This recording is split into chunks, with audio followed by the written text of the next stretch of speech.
By the middle of the 19th century, it was apparent to many in Washington that America's founding fathers had left a legacy with two loopholes. A loose republic of states, perhaps divisible, with liberty and justice for some.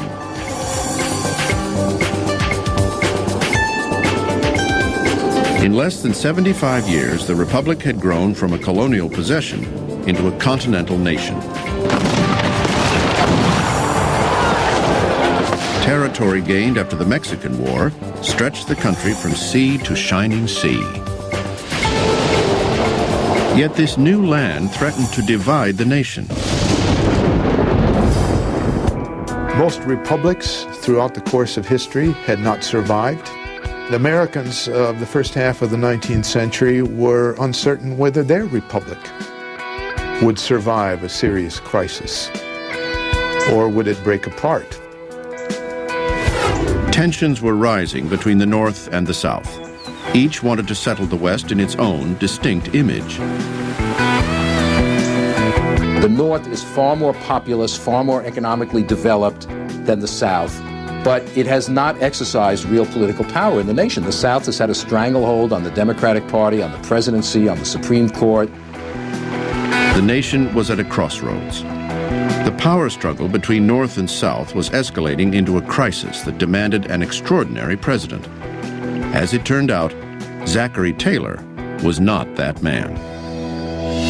Number 12, Zachary Taylor, Whig, 1849 to 1850, 64 years old, from Louisiana. Zachary Taylor was a celebrity, a Mexican war hero who'd helped to win over 500,000 square miles of new land for the nation. He was also a political unknown.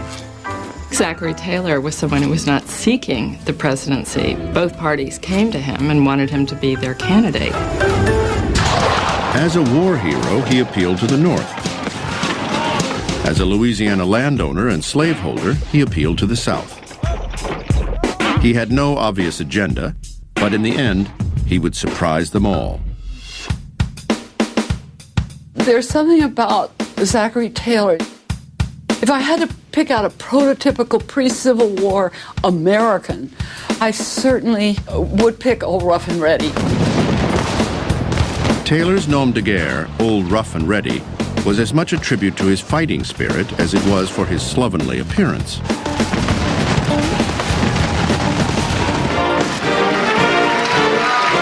He had none of the polish of a professional politician and was not a great communicator. Taylor had never registered to vote and didn't even vote in his own election.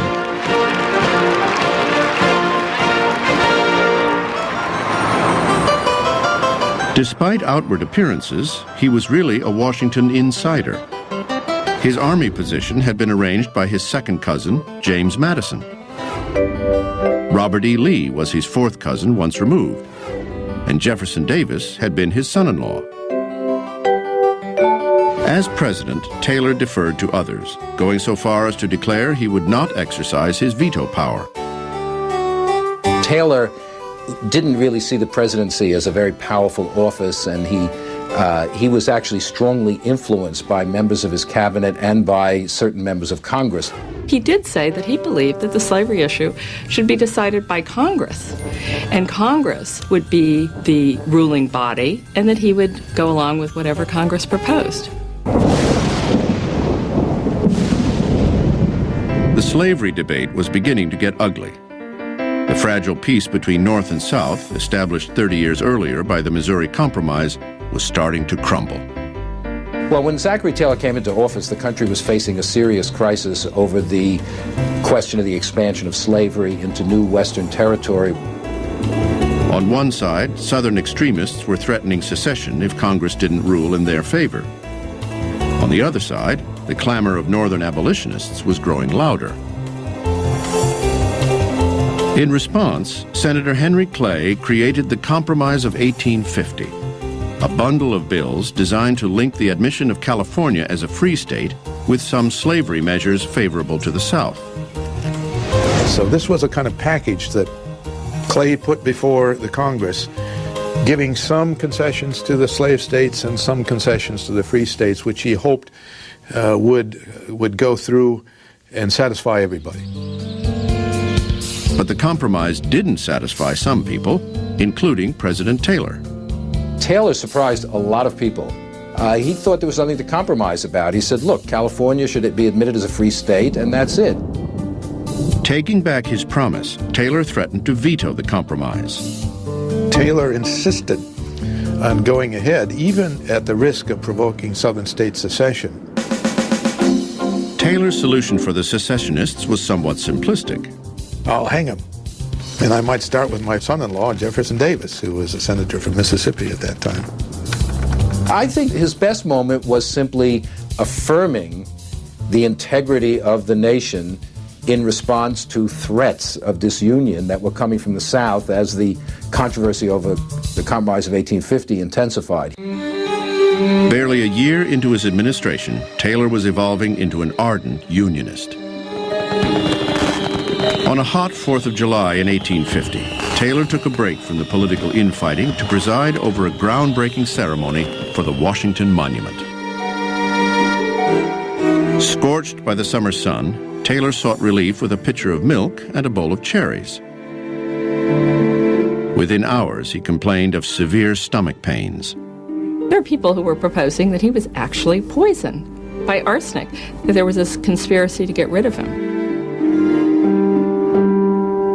Taylor died 5 days later. Most believed he succumbed to gastroenteritis, an inflammation of the intestines.